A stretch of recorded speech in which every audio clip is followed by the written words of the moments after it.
The legend of Sleepy Hollow, in the bosom of one of those spacious coves which indent the eastern shore of the Hudson, at that broad expansion of the river denominated by the ancient Dutch navigators the Tappan Zee, and where they always prudently shortened sail and implored the protection of St. Nicholas when they crossed. There lies a small market town or rural port, which by some is called Greensburg, but which is more generally and properly known by the name of Tarry Town. This name was given, we are told, in former days, by the good housewives of the adjacent country, from the inveterate propensity of their husbands to linger about the village tavern on market days. Be that as it may, I do not vouch for the fact, but merely advert to it, for the sake of being precise and authentic. Not far from this village, perhaps about 2 miles, there is a little valley or rather lap of land among high hills, which is one of the quietest places in the whole world. A small brook glides through it, with just murmur enough to lull one to repose, and the occasional whistle of a quail or tapping of a woodpecker is almost the only sound that ever breaks in upon the uniform tranquillity. I recollect that, when a stripling, my first exploit in squirrel shooting was in a grove of tall walnut trees that shades one side of the valley. I had wandered into it at noontime, when all nature is peculiarly quiet, and was startled by the roar of my own gun, as it broke the Sabbath stillness around, and was prolonged and reverberated by the angry echoes. If ever I should wish for a retreat whither I might steal from the world and its distractions, and dream quietly away the remnant of a troubled life, I know of none more promising than this little valley. From the listless repose of the place, and the peculiar character of its inhabitants, who are descendants from the original Dutch settlers, this sequestered glen has long been known by the name of Sleepy Hollow, and its rustic lads are called the Sleepy Hollow Boys throughout all the neighbouring country. A drowsy, dreamy influence seems to hang over the land, and to pervade the very atmosphere. Some say that the place was bewitched by a High German doctor during the early days of the settlement. Others, that an old Indian chief, the prophet or wizard of his tribe, held his powwows there before the country was discovered by Master Hendrik Hudson. Certain it is, the place still continues under the sway of some witching power that holds a spell over the minds of the good people, causing them to walk in a continual reverie. They are given to all kinds of marvellous beliefs, are subject to trances and visions, and frequently see strange sights, and hear music and voices in the air. The whole neighbourhood abounds with local tales, haunted spots, and twilight superstitions. Stars shoot and meteors glare oftener across the valley than in any other part of the country, and the nightmare, with her whole ninefold, seems to make it the favourite scene of her gambols. The dominant spirit, however, that haunts this enchanted region, and seems to be commander-in-chief of all the powers of the air, is the apparition of a figure on horseback, without a head. It is said by some to be the ghost of a Hessian trooper, whose head had been carried away by a cannonball in some nameless battle during the Revolutionary War, and who is ever and anon seen by the country folk hurrying along in the gloom of night, as if on the wings of the wind. His haunts are not confined to the valley, but extend at times to the adjacent roads, and especially to the vicinity of a church no great distance.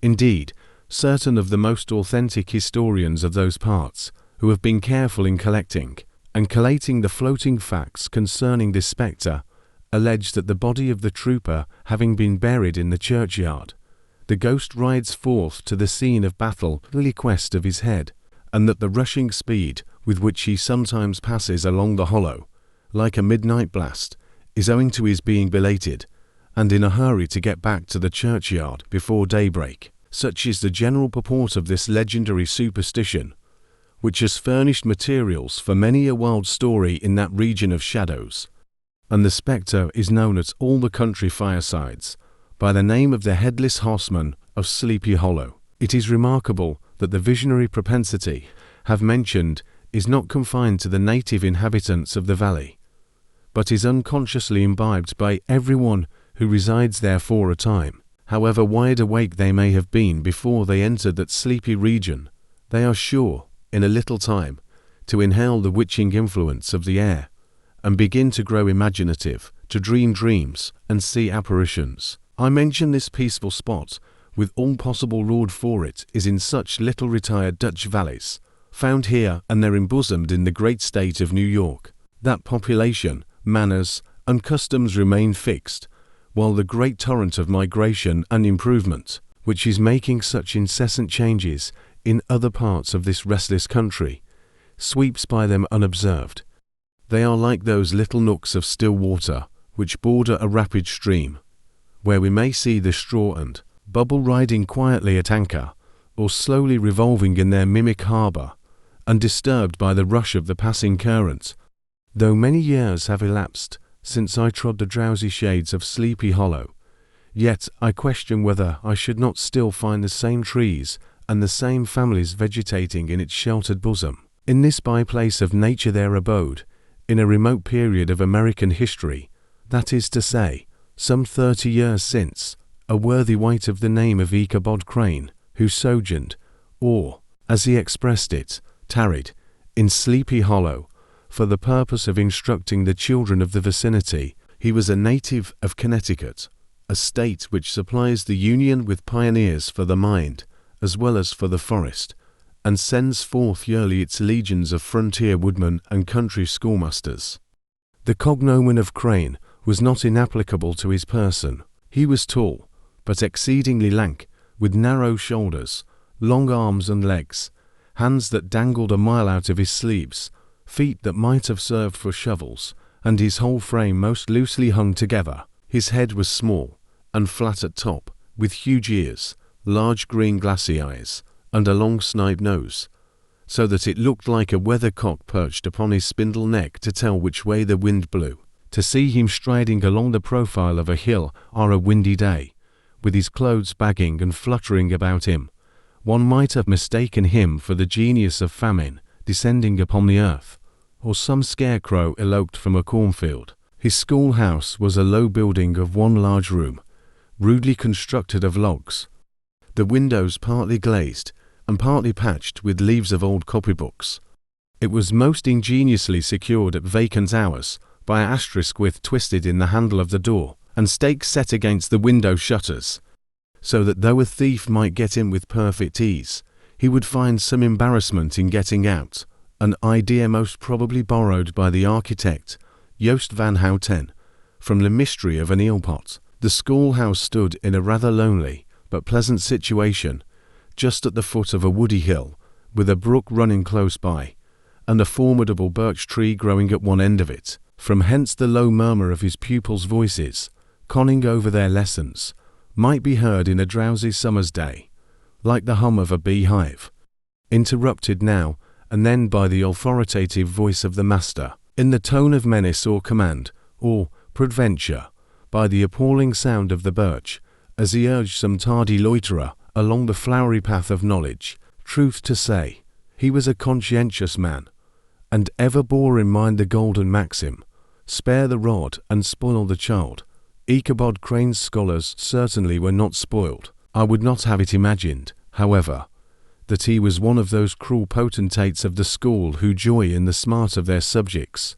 On the contrary, he administered justice with discrimination rather than severity, taking the burden off the backs of the weak, and laying it on those of the strong. Your mere puny stripling, that winced at the least flourish of the rod, was passed by with indulgence, but the claims of justice were satisfied by inflicting a double portion on some little tough wrong-headed, broad-skirted Dutch urchin, who sulked and swelled and grew dogged and sullen beneath the birch. All this he called doing his duty by their parents, and he never inflicted a chastisement without following it by the assurance, so consolatory to the smarting urchin, that he would remember it and thank him for it the longest day he had to live. When school hours were over, he was even the companion and playmate of the larger boys, and on holiday afternoons would convoy some of the smaller ones home who happened to have pretty sisters, or good housewives for mothers, noted for the comforts of the cupboard. Indeed, it behooved him to keep on good terms with his pupils. The revenue arising from his school was small, and would have been scarcely sufficient to furnish him with daily bread, for he was a huge feeder, and, though lank, had the dilating powers of an anaconda, but to help out his maintenance, he was, according to country custom in those parts, boarded and lodged at the houses of the farmers, whose children he instructed. With these he lived successively a week at a time, thus going the rounds of the neighbourhood, with all his worldly effects tied up in a cotton handkerchief, that all this might not be too onerous on the purses of his rustic patrons, who are apt to consider the costs of schooling a grievous burden, and schoolmasters as mere drones. He had various ways of rendering himself both useful and agreeable. He assisted the farmers occasionally in the lighter labours of their farms, helped to make hay, mended the fences, took the horses to water, drove the cows from pasture, and cut wood for the winter fire. He laid aside, too, all the dominant dignity and absolute sway with which he lauded it in his little empire, the school, and became wonderfully gentle and ingratiating. He found favour in the eyes of the mothers by petting the children, particularly the youngest, and like the lion bold, which whilom so magnanimously the lamb did hold, he would sit with a child on one knee, and rock a cradle with his foot for whole hours together. In addition to his other vocations, he was the singing master of the neighbourhood, and picked up many bright shillings by instructing the young folks in psalmody. It was a matter of no little vanity to him on Sundays to take his station in front of the church gallery, with a band of chosen singers, where, in his own mind, he completely carried away the palm from the parson. Certain it is, his voice resounded far above all the rest of the congregation, and there are peculiar quavers still to be heard in that church, and which may even be heard half a mile off, quite to the opposite side of the mill pond, on a still Sunday morning, which are said to be legitimately descended from the nose of Ichabod Crane.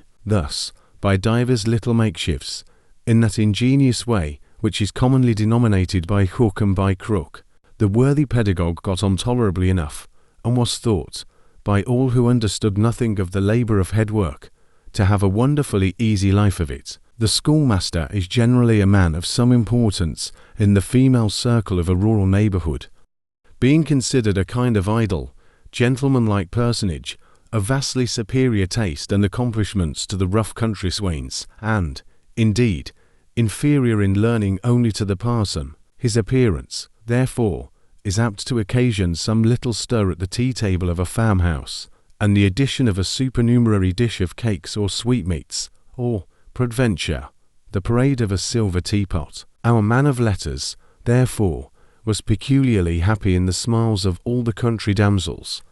How he would figure among them in the churchyard, between services on Sundays, gathering grapes for them from the wild vines that overran the surrounding trees, reciting for their amusement all the epitaphs on the tombstones, or sauntering, with a whole bevy of them, along the banks of the adjacent mill pond, while the more bashful country bumpkins hung sheepishly back, envying his superior elegance and address from his half-itinerant life. Also, he was a kind of travelling gazette, carrying the whole budget of local gossip from house to house, so that his appearance was always greeted with satisfaction. He was, moreover, esteemed by the women as a man of great erudition, for he had read several books quite through, and was a perfect master of Cotton Mather's History of New England Witchcraft, in which, by the way, he most firmly and potently believed. He was, in fact, an odd mixture of small shrewdness and simple credulity. His appetite for the marvellous, and his powers of digesting it, were equally extraordinary, and both had been increased by his residence in this spellbound region. No tale was too gross or monstrous for his capacious swallow. It was often his delight, after his school was dismissed in the afternoon, to stretch himself on the rich bed of clover bordering the little brook that whimpered by his schoolhouse, and there con over old Mather's direful tales, until the gathering dusk of evening made the printed page a mere mist before his eyes. Then, as he wended his way by swamp and stream and awful woodland, to the farmhouse where he happened to be quartered, every sound of nature, at that witching hour, fluttered his excited imagination. The moan of the whip-poor-will from the hillside, the boding cry of the tree-toad, that harbinger of storm, the dreary hooting of the screech owl, to the sudden rustling in the thicket of birds frightened from their roost. The fireflies, too, which sparkled most vividly in the darkest places, now and then startled him, as one of uncommon brightness would stream across his path. And if, by chance, a huge blockhead of a beetle came winging his blundering flight against him, the poor varlet was ready to give up the ghost, with the idea that he was struck with a witch's token. His only resource on such occasions, either to drown thought or drive away evil spirits, was to sing some tunes, and the good people of Sleepy Hollow, as they sat by their doors of an evening, were often filled with awe at hearing his nasal melody, in linked sweetness long drawn out, floating from the distant hill, or along the dusky road. Another of his sources of fearful pleasure was to pass long winter evenings with the old Dutch wives, as they sat spinning by the fire, with a row of apples roasting and spluttering along the hearth, and listened to their marvellous tales of ghosts and goblins, and haunted fields, and haunted brooks, and haunted bridges, and haunted houses, and particularly of the Headless Horseman,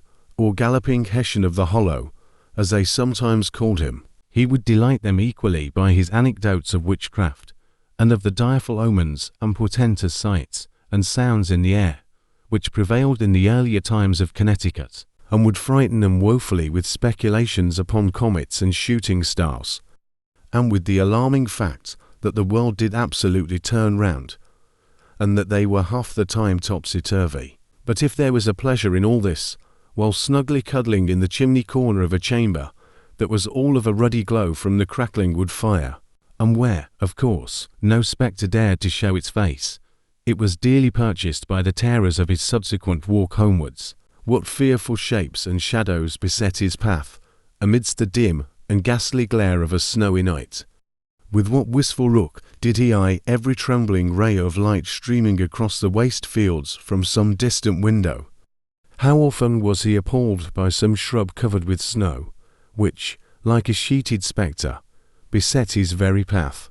How often did he shrink with curdling or at the sound of his own steps on the frosty crust beneath his feet, and dread to look over his shoulder, lest he should behold some uncouth being tramping close behind him! And how often was he thrown into complete dismay by some rushing blast, howling among the trees, in the idea that it was the galloping Hessian on one of his nightly scourings! All these, however, were mere terrors of the night, phantoms of the mind that walk in darkness.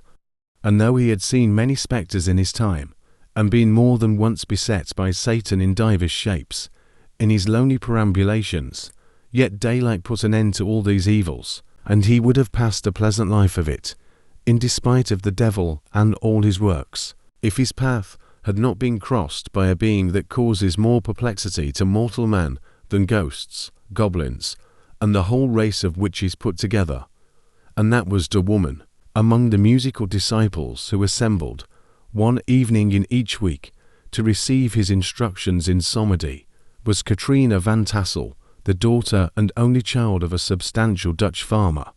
She was a booming lass of fresh 18, plump as a partridge, ripe and melting and rosy-cheeked as one of her father's peaches, and universally famed, not merely for her beauty, but her vast expectations. She was withal a little of a coquette, as might be perceived even in her dress, which was a mixture of ancient and modern fashions, as most suited to set of her charms. She wore the ornaments of pure yellow gold, which her great-great-grandmother had brought over from Sardam, the tempting stomacher of the olden time, and with all a provokingly short petticoat, to display the prettiest foot and ankle in the country round. Ichabod Crane had a soft and foolish heart towards the sex, and it is not to be wondered at that so tempting a morsel soon found favour in his eyes, more especially after he had visited her in her paternal mansion. Old Baltus Van Tassel was a perfect picture of a thriving, contented, liberal-hearted farmer. He seldom, it is true, sent either his eyes or his thoughts beyond the boundaries of his own farm, but within those everything was snug, happy and well-conditioned. He was satisfied with his wealth, but not proud of it, and piqued himself upon the hearty abundance rather than the style in which he lived. His stronghold was situated on the banks of the Hudson, in one of those green, sheltered, fertile nooks in which the Dutch farmers are so fond of nestling. A great elm tree spread its broad branches over it, at the foot of which bubbled up a spring of the softest and sweetest water, in a little well formed of a barrel, and then stole sparkling away through the grass to a neighbouring brook that babbled along among alders and dwarf willows. Hard by the farmhouse was a vast barn, that might have served for a church, every window and crevice of which seemed bursting forth with the treasures of the farm. The flail was busily resounding within it from morning to night. Swallows and martins skimmed twittering about the eaves, and rows of pigeons, some with one eye turned up, as if watching the weather, some with their heads under their wings or buried in their bosoms, and others swelling and cooing and bowing about their dames, were enjoying the sunshine on the roof. Sleek and wieldy porkers were grunting in the repose and abundance of their pens, from whence sallied forth, now and then, troops of sucking pigs, as if to snuff the air. A stately squadron of snowy geese were riding in an adjoining pond, convoying whole fleets of ducks. Regiments of turkeys were gobbling through the farmyard, and guinea fowls fretting about it, like ill-tempered housewives, with their peevish, discontented cry. Before the barn door strutted the gallant cock, that pattern of a husband, a warrior and a fine gentleman, clapping his burnished wings and crowing in the pride and gladness of his heart, sometimes tearing up the earth with his feet, and then generously calling his ever-hungry family of wives and children to enjoy the rich morsel which he had discovered. The pedagogue's mouth watered as he looked upon this sumptuous promise of luxurious winter fare. In his devouring mind's eye, he pictured to himself every roasting pig running about with a pudding in his belly and an apple in his mouth. The pigeons were snugly put to bed in a comfortable pie, and tucked in with a coverlet of crust.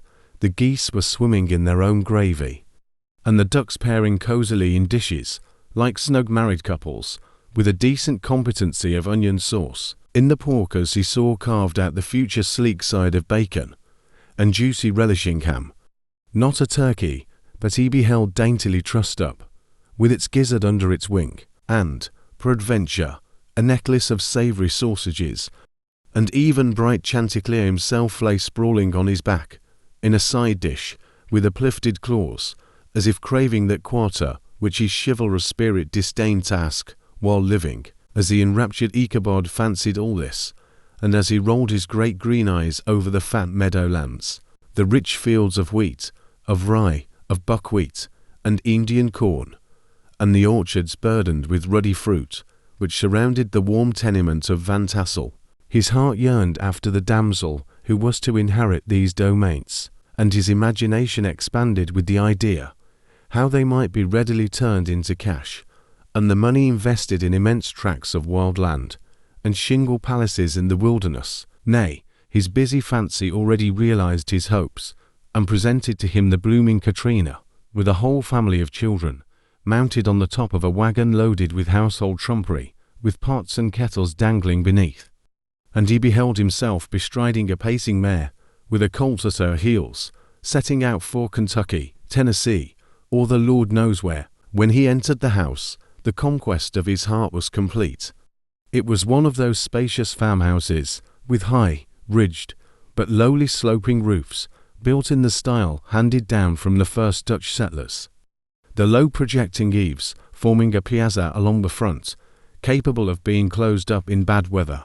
Under this were hung flails, harness, various utensils of husbandry, and nets for fishing in the neighbouring river. Benches were built along the sides for summer use, and a great spinning wheel at one end, and a churn at the other, showed the various uses to which this important porch might be devoted. From this piazza the wondering Ichabod entered the hall, which formed the centre of the mansion and the place of usual residence.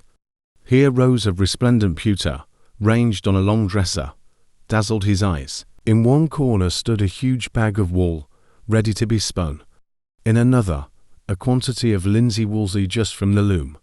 Ears of Indian corn, and strings of dried apples and peaches hung in gay festoons along the walls, mingled with the gourd of red peppers, and a door left ajar gave him a peep into the best parlour, where the cloth-footed chairs and dark mahogany tables shone like mirrors.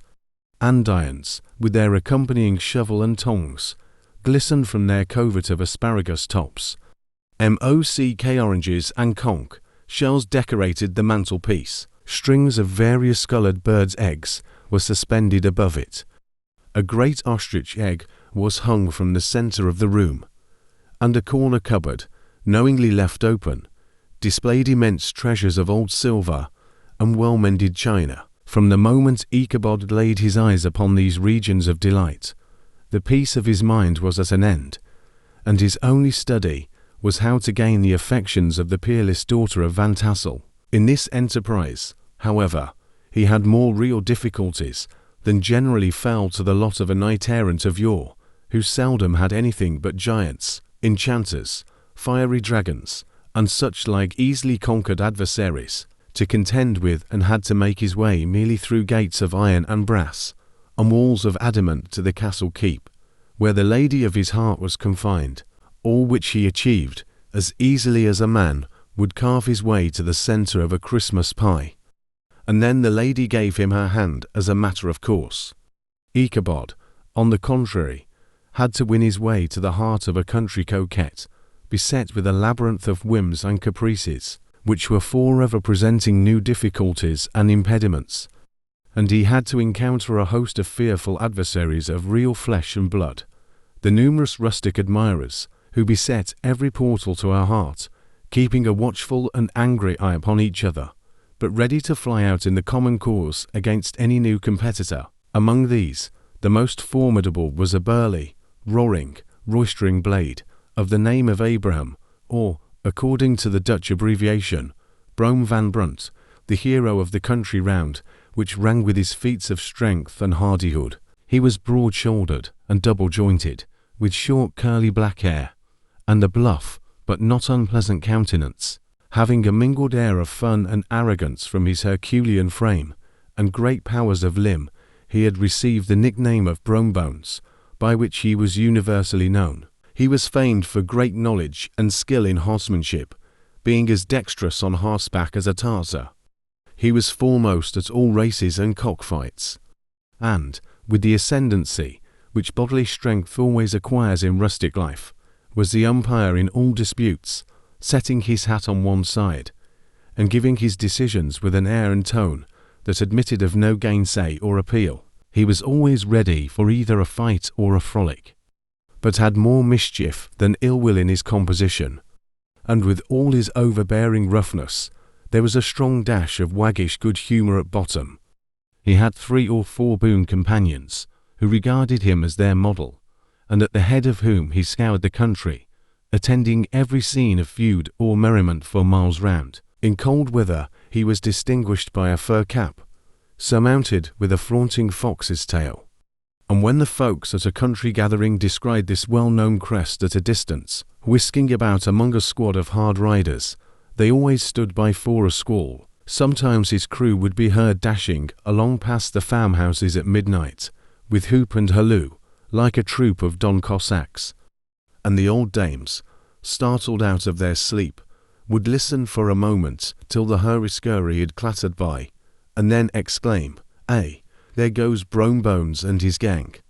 The neighbours looked upon him with a mixture of awe, admiration, and goodwill, and, when any madcap prank or rustic brawl occurred in the vicinity, always shook their heads and warranted Brom Bones was at the bottom of it. This rantipole hero had for some time singled out the blooming Katrina for the object of his uncouth gallantries, and though his amorous toyings were something like the gentle caresses and endearments of forbear, yet it was whispered that she did not altogether discourage his hopes. Certain it is, his advances were signals for rival candidates to retire, who felt no inclination to cross a lion in his amours, insomuch that when his horse was seen tied to Van Tassel's paling on a Sunday night, a sure sign that his master was courting, or, as it is termed, sparking, within, all other suitors passed by in despair, and carried the war into other quarters. Such was the formidable rival with whom Ichabod Crane had to contend, and, considering all things, a stouter man than he would have shrunk from the competition, and a wiser man would have despaired. He had, however, a happy mixture of pliability and perseverance in his nature. He was in form and spirit like a supple jack-gelding, but tough, though he bent, he never broke.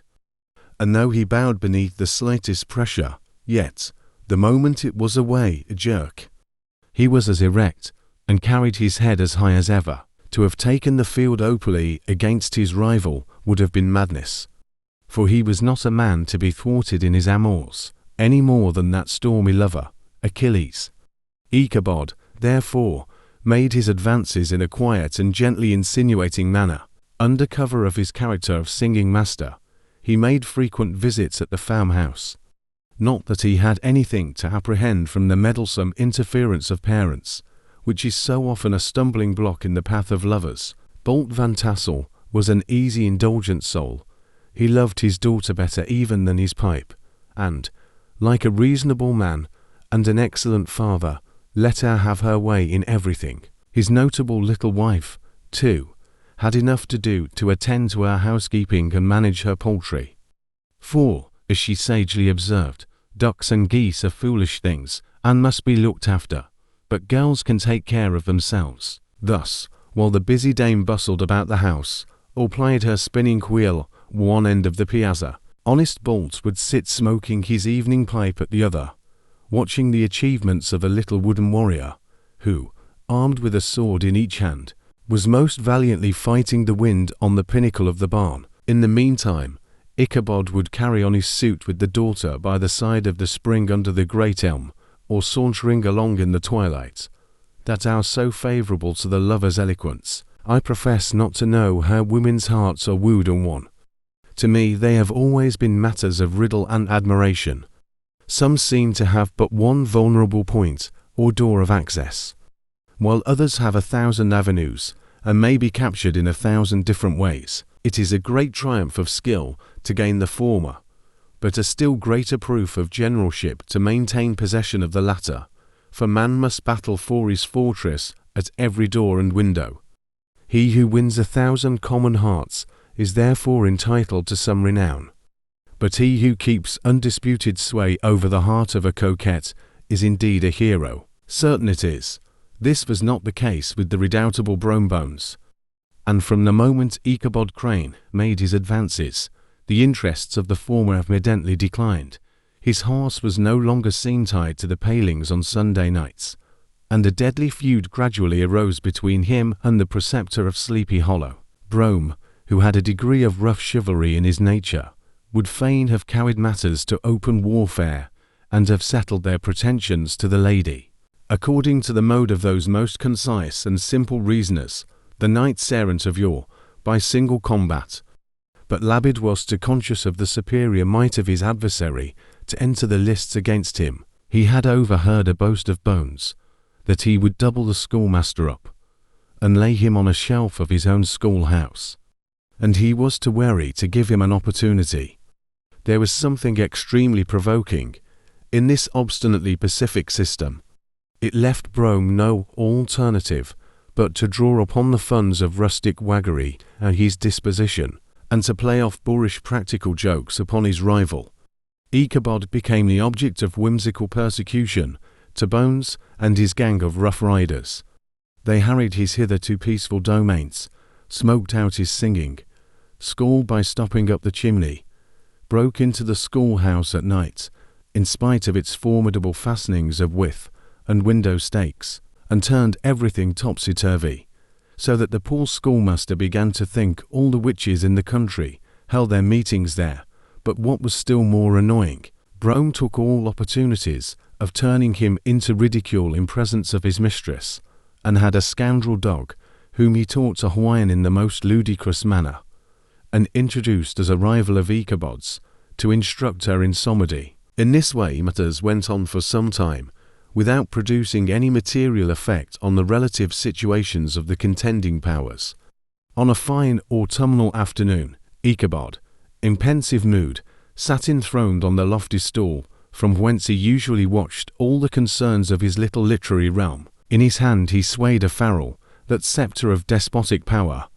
The birch of justice reposed on 3 nails behind the throne, a constant terror to evildoers, while on the desk before him be seen sundry contraband articles and prohibited weapons, detected upon the persons of idle urchins, such as half-munched apples, pop-guns, whirligigs, fly-cages, and whole legions of rampant little paper gamecocks. Apparently, there had been some appalling act of justice recently inflicted, for his scholars were all busily intent upon their books, or slyly whispering behind them with one eye kept upon the master.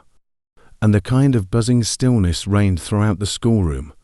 It was suddenly interrupted by the appearance of a negro in tow-cloth jacket and trousers, a round-crowned fragment of a hat, like the cap of Mercury, and mounted on the back of a ragged, walled, half-broken colt, which he managed with a rope by way of halter.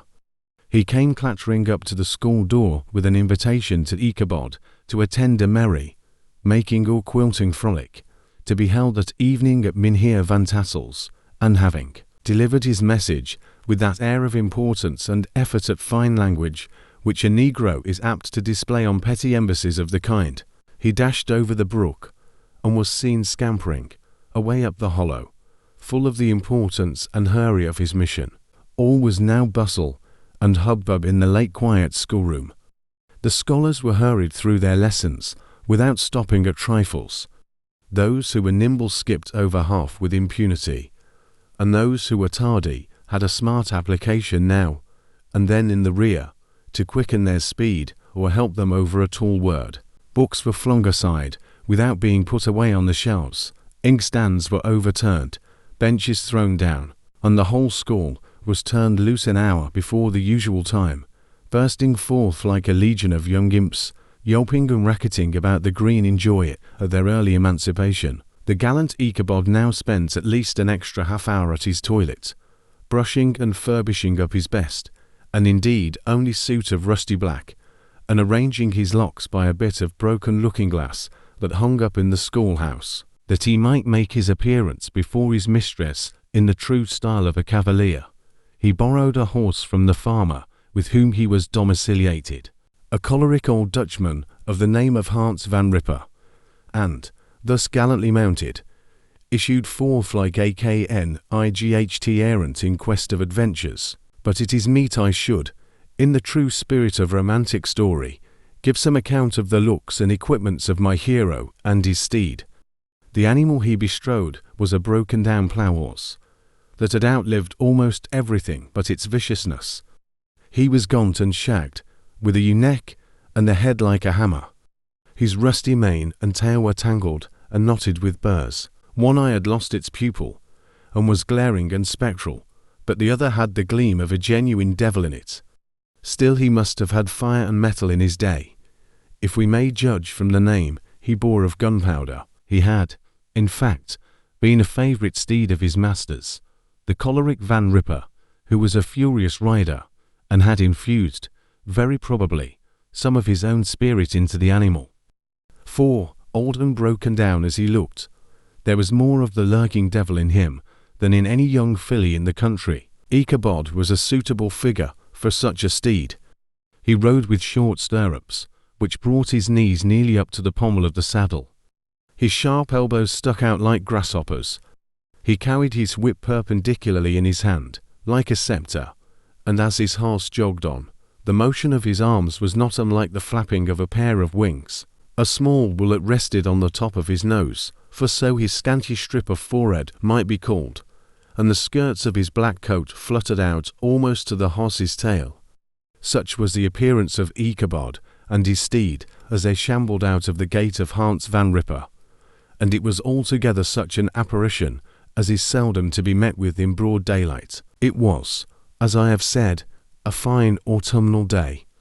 The sky was clear and serene, and nature wore that rich and golden livery which we always associate with the idea of abundance. The forests had put on their sober brown and yellow, while some trees of the tenderer kind had been nipped by the frosts into brilliant dyes of orange, purple, and scarlet. streaming files of wild ducks began to make their appearance high in the air.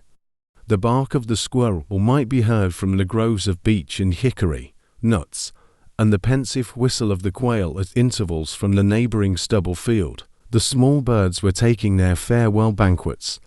In the fullness of their revelry, they fluttered, chirping and frolicking from bush to bush and tree to tree, capricious from the very profusion and variety around them. There was the honest cock-robin, the favourite game of stripling sportsmen, with its loud querulous note, and the twittering blackbirds flying in sable clouds, and the golden, winged woodpecker with his crimson crest, his broad black gorget, and splendid plumage, and the cedar bird with its red-tipped wings and yellow-tipped tail, and its little Montero cap of feathers, and the blue jay, that noisy coxcomb, in his gay light blue coat and white underclothes, screaming and chattering, nodding and bobbing and bowing, and pretending to be on good terms with every songster of the grove, as Ichabod jogged slowly on his way, his eye, ever open to every symptom of culinary abundance, ranged with delight over the treasures of jolly autumn.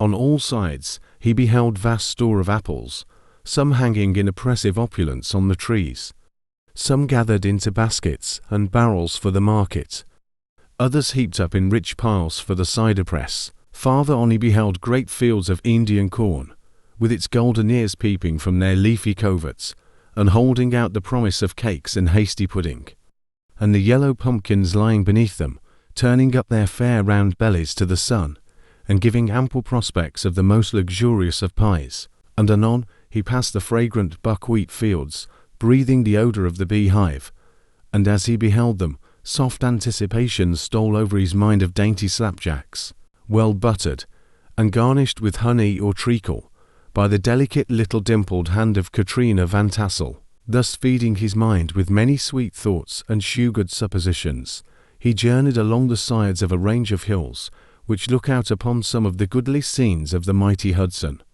The sun gradually wheeled his broad disk down in the west. The wide bosom of the Tappan Zee lay motionless and glassy, excepting that here and there a gentle undulation waved and prolonged the blue shallow of the distant mountain. A few amber clouds floated in the sky, without a breath of air to move them. The horizon was of a fine golden tint, changing gradually into a pure apple green, and from that into the deep blue of the mid-heaven.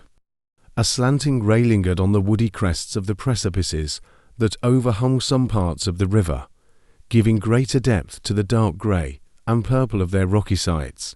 A sloop was loitering in the distance, dropping slowly down with the tide, her sail hanging uselessly against the mast, and as the reflection of the sky gleamed along the still water, it seemed as if the vessel was suspended in the air. It was toward evening that Ichabod arrived at the castle of the Heer Van Tassel, which he found thronged with the pride and flower of the adjacent country old farmers, a spare leathern-faced race, in homespun coats and breeches, blue stockings, huge shoes, and magnificent pewter buckles. Their brisk, withered little dames, in close crimped caps, long-waisted short gowns, homespun petticoats, with scissors and pincushions, and gay calico pockets hanging on the outside.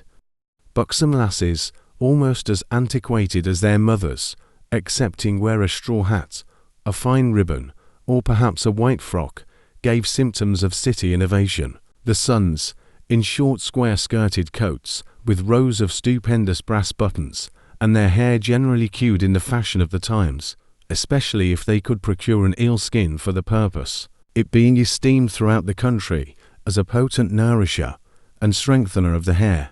Brom Bones, however, was the hero of the scene, having come to the gathering on his favourite steed Daredevil, a creature, like himself, full of mettle and mischief, and which no one but himself could manage. He was, in fact, noted for preferring vicious animals, given to all kinds of tricks which kept the rider in constant risk of his neck, for he held a tractable, well-broken horse as unworthy of a lad of spirit. Fain would I pause to dwell upon the world of charms that burst upon the enraptured gaze of my hero as he entered the state parlour of Van Tassel's mansion, not those of the bevy of buxom lasses, with their luxurious display of red and white, but the ample charms of a genuine Dutch country tea table, in the sumptuous time of autumn, such heaped-up platters of cakes of various and almost indescribable kinds, known only to experienced Dutch housewives.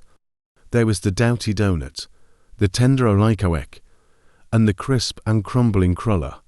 Sweet cakes and short cakes, ginger cakes and honey cakes, and the whole family of cakes. And then there were apple pies, and peach pies, and pumpkin pies, besides slices of ham and smoked beef, and moreover delectable dishes of preserved plums, and peaches, and pears, and quinces, not to mention broiled shad and roasted chickens, together with bowls of milk and cream, all mingled higgledy-piggledy, pretty much as I have enumerated them, with the motherly teapot sending up its clouds of vapour from the midst. Heaven bless the mark! I want breath and time to discuss this banquet as it deserves, and I am too eager to get on with my story. Happily, Ichabod Crane was not in so great a hurry as his historian, but did ample justice to every dainty. He was a kind and thankful creature, whose heart dilated in proportion as his skin was filled with good cheer, and whose spirits rose with eating, as some men's do with drink. He could not help, too, rolling his large eyes round him as he ate, and chuckling with the possibility that he might one day be lord of all this scene of almost unimaginable luxury and splendour. Then, he thought, how soon he'd turn his back upon the old schoolhouse, snap his fingers in the face of Hans Van Ripper, and every other niggardly patron, and kick any itinerant pedagogue out of doors that should dare to call him comrade. Old Baltus Van Tassel moved about among his guests with a face dilated with content and good humour, round and jolly as the harvest moon. His hospitable attentions were brief, but expressive, being confined to a shake of the hand, a slap on the shoulder, a loud laugh, and a pressing invitation to fall to, and help themselves. And now the sound of the music from the common room, or hall, summoned to the dance. The musician was an old grey-headed negro, who had been the itinerant orchestra of the neighbourhood for more than half a century. His instrument was as old and battered as himself. The greater part of the time he scraped on to all three strings, accompanying every movement of the bow with a motion of the head, bowing almost to the ground, and stamping with his foot whenever a fresh couple were to start. Ichabod prided himself upon his dancing as much as upon his vocal powers. Not a limb, not a fibre about him was idle, and to have seen his loosely hung frame in full motion and clattering about the room, you would have thought St. Vitus himself, that blessed patron of the dance, was figuring before you in person. He was the admiration of all the negroes, who, having gathered, of all ages and sizes, from the farm and the neighbourhood, stood forming a pyramid of shining black faces at every door and window, gazing with delight at the scene, rolling their white eyeballs, and showing grinning rows of ivory from ear to ear. How could the flogger of urchins be otherwise than animated and joyous? The lady of his heart was his partner in the dance, and smiling graciously in reply to all his amorous oglings, while Brom Bones, sorely smitten with love and jealousy, sat brooding by himself in one corner. When the dance was at an end, Ichabod was attracted to a knot of the sager folks, who, with old Van Tassel, sat smoking at one end of the piazza, gossiping over former times and drawing out long stories about the war. This neighbourhood, at the time of which I am speaking, was one of those highly favoured places which abound with chronicle and great men. The British and American line had run near it during the war. It had, therefore, been the scene of marauding and infested with refugees, cowboys, and all kinds of border chivalry. Just sufficient time had elapsed to enable each storyteller to dress up his tale with a little becoming fiction, and, in the indistinctness of his recollection, to make himself the hero of every exploit. There was the story of Dofue Martling, a large blue-bearded Dutchman, who had nearly taken a British frigate with an old iron 9-pounder from a mud breastwork, only that his gun burst at the sixth discharge. And there was an old gentleman who shall be nameless, being too rich a mynheer to be lightly mentioned, who, in the Battle of White Plains, being an excellent master of defense, parried a musket ball with a small sword, insomuch that he absolutely felt it was round the blade, and glance off at the hilt, in proof of which he was ready at any time to show the sword, with the hilt a little bent. There were several more that had been equally great in the field, not one of whom but was persuaded that he had a considerable hand in bringing the war to a happy termination. But all these were nothing to the tales of ghosts and apparitions that succeeded. The neighborhood is rich in legendary treasures of the kind. Local tales and superstitions thrive best in these sheltered, long-settled retreats, but are trampled underfoot by the shifting throng that forms the population of most of our country places. Besides, there is no encouragement for ghosts in most of our villages, for they have scarcely had time to finish their first nap and turn themselves in their graves before their surviving friends have travelled away from the neighbourhood, so that when they turn out at night to walk their rounds, they have no acquaintance left to call upon. This is perhaps the reason why we so seldom hear of ghosts, except in our long-established Dutch communities. The immediate cause, however, of the prevalence of supernatural stories in these parts was doubtless owing to the vicinity of Sleepy Hollow. There was a contagion in the very air that blew from that haunted region. It breathed forth an atmosphere of dreams and fancies infecting all the land. Several of the Sleepy Hollow people were present at Van Tassel's, and, as usual, were doling out their wild and wonderful legends. Many dismal tales were told about funeral trains, and mourning cries and wailings heard and seen about the great tree where the unfortunate Major Andre was taken, and which stood in the neighborhood. Some mention was made also of the woman in white that haunted the dark glen at Raven Rock, and was often heard to shriek on winter nights before a storm, having perished there in the snow. The chief part of the stories, however, turned upon the favourite spectre of Sleepy Hollow, the Headless Horseman, who had been heard several times of late, patrolling the country, and, it was said, tethered his horse nightly among the graves in the churchyard. The sequestered situation of this church seems always to have made it a favourite haunt of troubled spirits.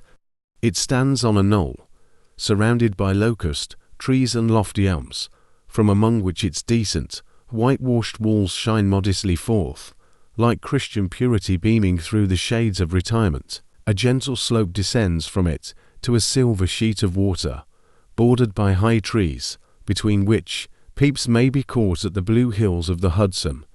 To look upon its grass-grown yard, where the sunbeams seem to sleep so quietly, one would think that there at least the dead might rest in peace. On one side of the church extends a wide woody dell, along which raves a large brook among broken rocks and trunks of fallen trees.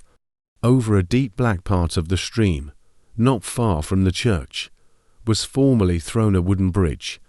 The road that led to it, and the bridge itself, were thickly shaded by overhanging trees, which cast a gloom about it, even in the daytime, but occasioned a fearful darkness at night. Such was one of the favourite haunts of the Headless Horseman, and the place where he was most frequently encountered. The tale was told of old Brawny, a most heretical disbeliever in ghosts, how he met the horseman returning from his foray into Sleepy Hollow, and was obliged to get up behind him, how they galloped over bush and brake, over hill and swamp, until they reached the bridge, when the horseman suddenly turned into a skeleton, threw old Brawny into the brook, and sprang away over the treetops with a clap of thunder. This story was immediately matched by a thrice marvellous adventure of Brom Bones, who made light of the galloping Hessian as an arrant jockey. He affirmed that on returning one night from the neighbouring village of Sing Sing, he had been overtaken by this midnight trooper, that he had offered to race with him for a bowl of punch, and should have won it too, for Daredevil beat the goblin horse all hollow. But just as they came to the church bridge, the Hessian bolted, and vanished in a flash of fire. All these tales, told in that drowsy undertone with which men talk in the dark, the countenances of the listeners only now and then receiving a casual gleam from the glare of a pipe, sank deep in the mind of Ichabod. He repaid them in kind with large extracts from his invaluable author, Cotton Mather, and added many marvelous events that had taken place in his native state of Connecticut, and fearful sights which he had seen in his nightly walks about Sleepy Hollow. The revel now gradually broke up. The old farmers gathered together their families in their wagons, and were heard for some time rattling along the hollow roads and over the distant hills. Some of the damsels mounted on pillions behind their favourite swains, and their light-hearted laughter, mingling with the clatter of hoofs, echoed along the silent woodlands, sounding fainter and fainter, until they gradually died away, and the late scene of noise and frolic was all silent and deserted. Ichabod only lingered behind, according to the custom of country lovers, to have a tete-a-tete with the heiress, fully convinced that he was now on the high road to success. What passed at this interview I will not pretend to say, for in fact I do not know. Something, however, I fear me, must have gone wrong, for he certainly sallied forth, after no very great interval, with an air quite desolate and chopfallen. Oh, these women! These women! Could that girl have been playing off any of her coquettish tricks? Was her encouragement of the poor pedagogue all a mere sham to secure a conquest of his rival? Heaven only knows, not I. Let it suffice to say, Ichabod stole forth with the air of one who had been sacking a hen roost rather than a fair lady's heart, without looking to the right or left to notice the scene of rural wealth on which he had so often gloated. He went straight to the stable, and with several hearty cuffs and kicks roused his steed most uncourteously from the comfortable quarters in which he was soundly sleeping, dreaming of mountains of corn and oats, and whole valleys of timothy and clover. It was the very witching time of night that Ichabod, heavy-hearted and crestfallen, pursued his travels homewards, along the sides of the lofty hills which rise above Tarry Town, and which he had traversed so cheerily in the afternoon. The hour was as dismal as himself. Far below him the Tappan Zee spread its dusky and indistinct waste of waters, with here and there the tall mast of a sloop, riding quietly at anchor under the land. In the dead hush of midnight, he could even hear the barking of the watch-dog from the opposite shore of the Hudson, but it was so vague and faint as only to give an idea of his distance from this faithful companion of man. Now and then, too, the long-drawn crowing of a cock, accidentally awakened, would sound far, far off, from some farmhouse away among the hills, but it was like a dreaming sound in his ear. No signs of life occurred near him, but occasionally the melancholy chirp of a cricket, or perhaps the guttural twang of a bullfrog from a neighbouring marsh, as if sleeping uncomfortably and turning suddenly in his bed.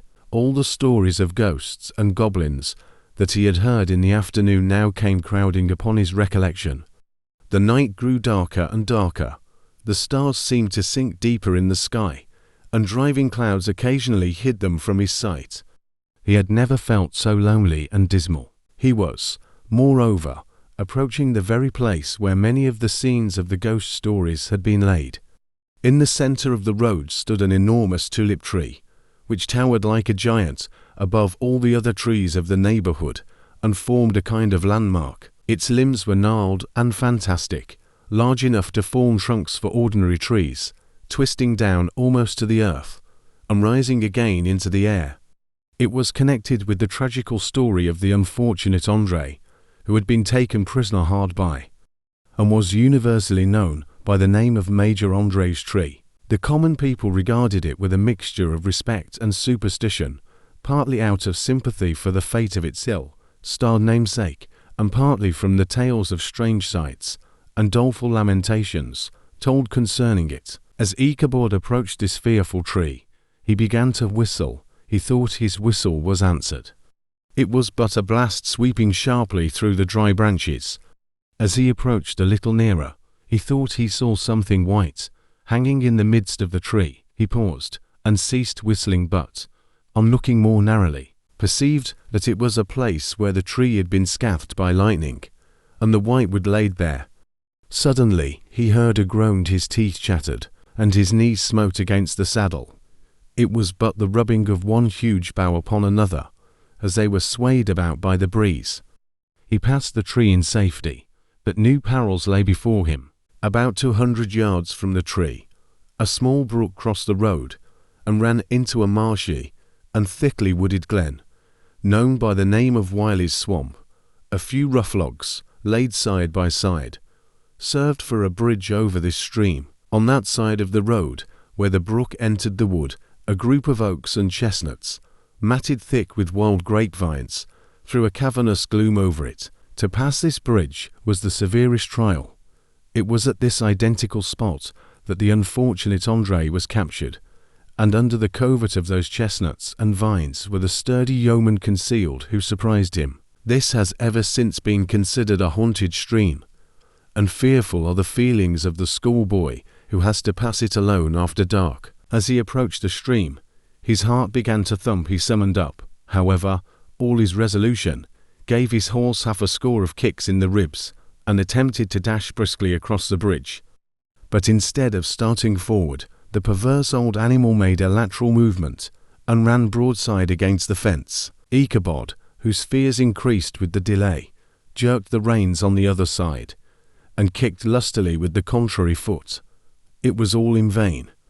His steed started, it is true, but it was only to plunge to the opposite side of the road into a thicket of brambles and alder bushes. The schoolmaster now bestowed both whip and heel upon the starveling ribs of old Gunpowder, who dashed forward, snuffling and snorting, but came to a stand just by the bridge, with a suddenness that had nearly sent his rider sprawling over his head. Just at this moment a plashy tramp by the side of the bridge caught the sensitive ear of Ichabod.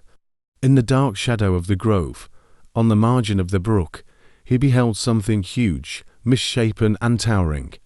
It stirred not, but seemed gathered up in the gloom, like some gigantic monster ready to spring upon the traveller. The hair of the affrighted pedagogue rose upon his head with terror.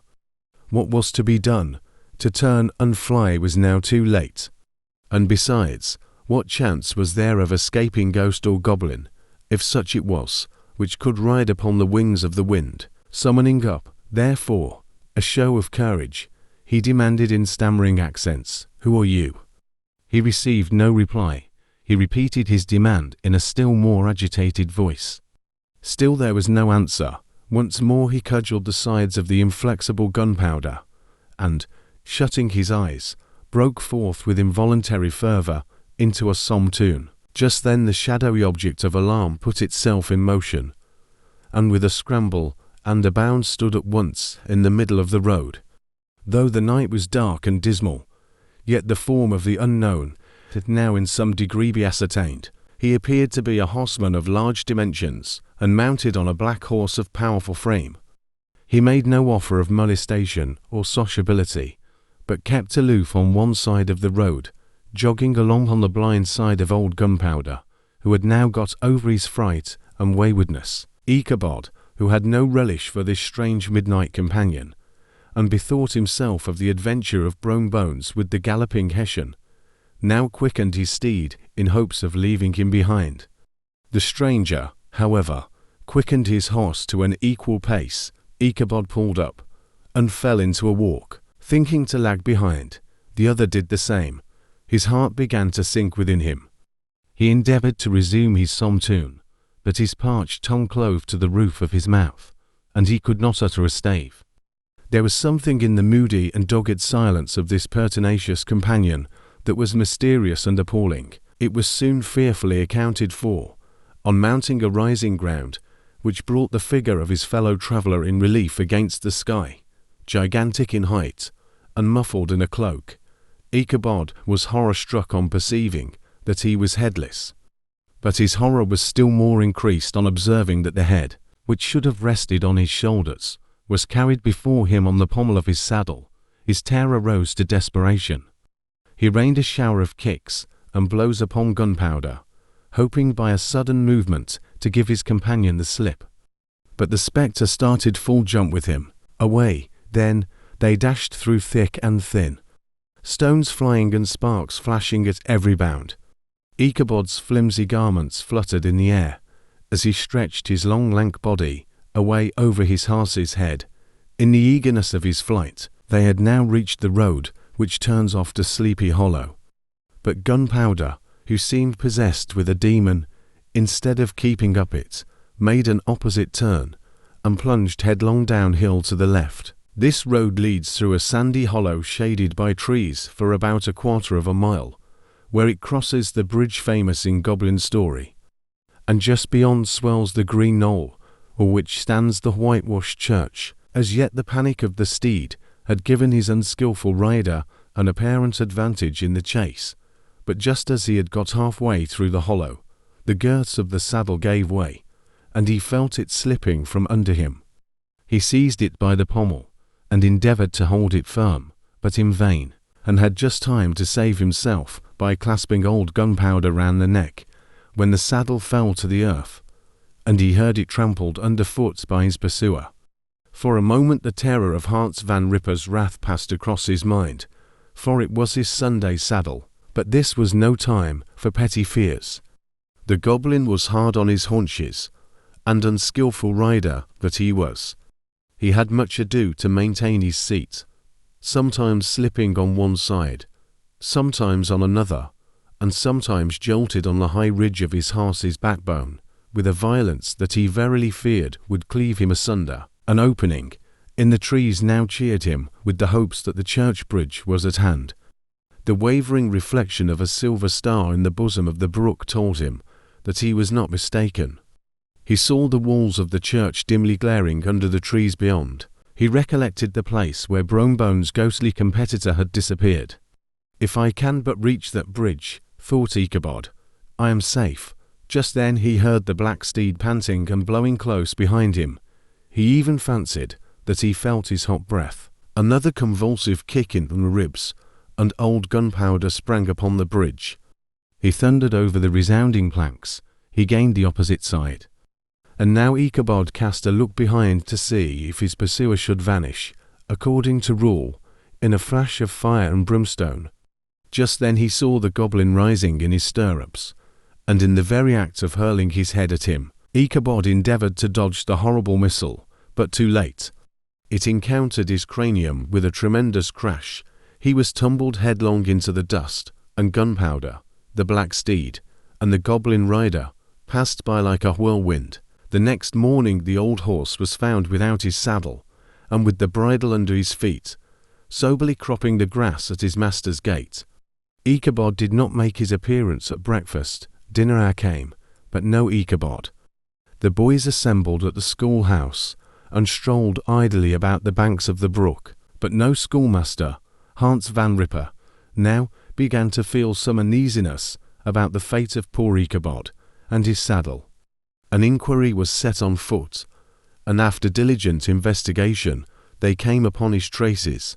In one part of the road leading to the church was found the saddle trampled in the dirt. The tracks of horses' hoofs deeply dented in the road, and evidently at furious speed, were traced to the bridge, beyond which, on the bank of a broad part of the brook, where the water ran deep and black, was found the head of the unfortunate Ichabod, and close beside it a shattered pumpkin. The brook was searched, but the body of the schoolmaster was not to be discovered. Hans Van Ripper, as executor of his estate, examined the bundle, which contained all his worldly effects. They consisted of 2 shirts and a half, 2 stocks for the neck, a pair or 2 of worsted stockings, an old pair of corduroy small clothes, a rusty razor, a book of song tunes full of dogs' ears, and a broken pitch pipe. As to the books and furniture of the schoolhouse, they belonged to the community, excepting Cotton Mather's History of Witchcraft, a New England Almanac, and Book of Dreams and Fortune-telling, in which last was a sheet of foolscap much scribbled and blotted in several fruitless attempts to make a copy of verses in honour of the heiress of Van Tassel. These magic books and the poetic scroll were forthwith consigned to the flames by Hans Van Ripper, who, from that time forward, determined to send his children no more to school, observing that he never knew any good come of this same reading and writing. Whatever money the schoolmaster possessed, and he had received his quarter's pay but a day or 2 before, he must have had about his person at the time of his disappearance. The mysterious event caused much speculation at the church on the following Sunday. Knots of gazers and gossips were collected in the churchyard, at the bridge, and at the spot where the hat and pumpkin had been found.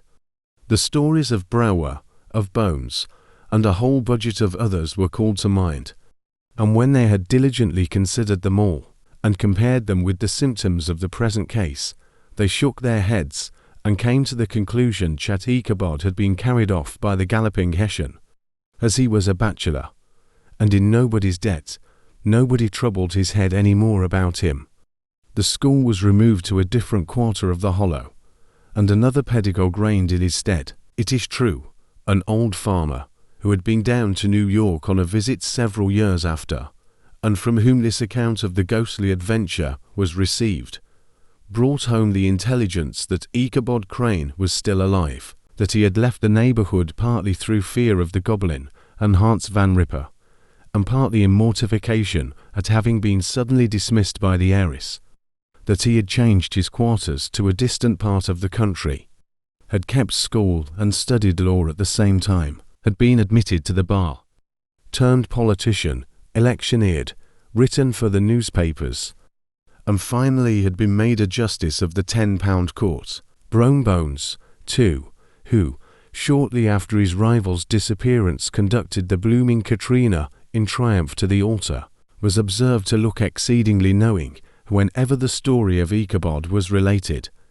and always burst into a hearty laugh at the mention of the pumpkin, which led some to suspect that he knew more about the matter than he chose to tell. The old country wives, however, who are the best judges of these matters, maintain to this day that Ichabod was spirited away by supernatural means, and it is a favourite story often told about the neighbourhood round the winter evening fire.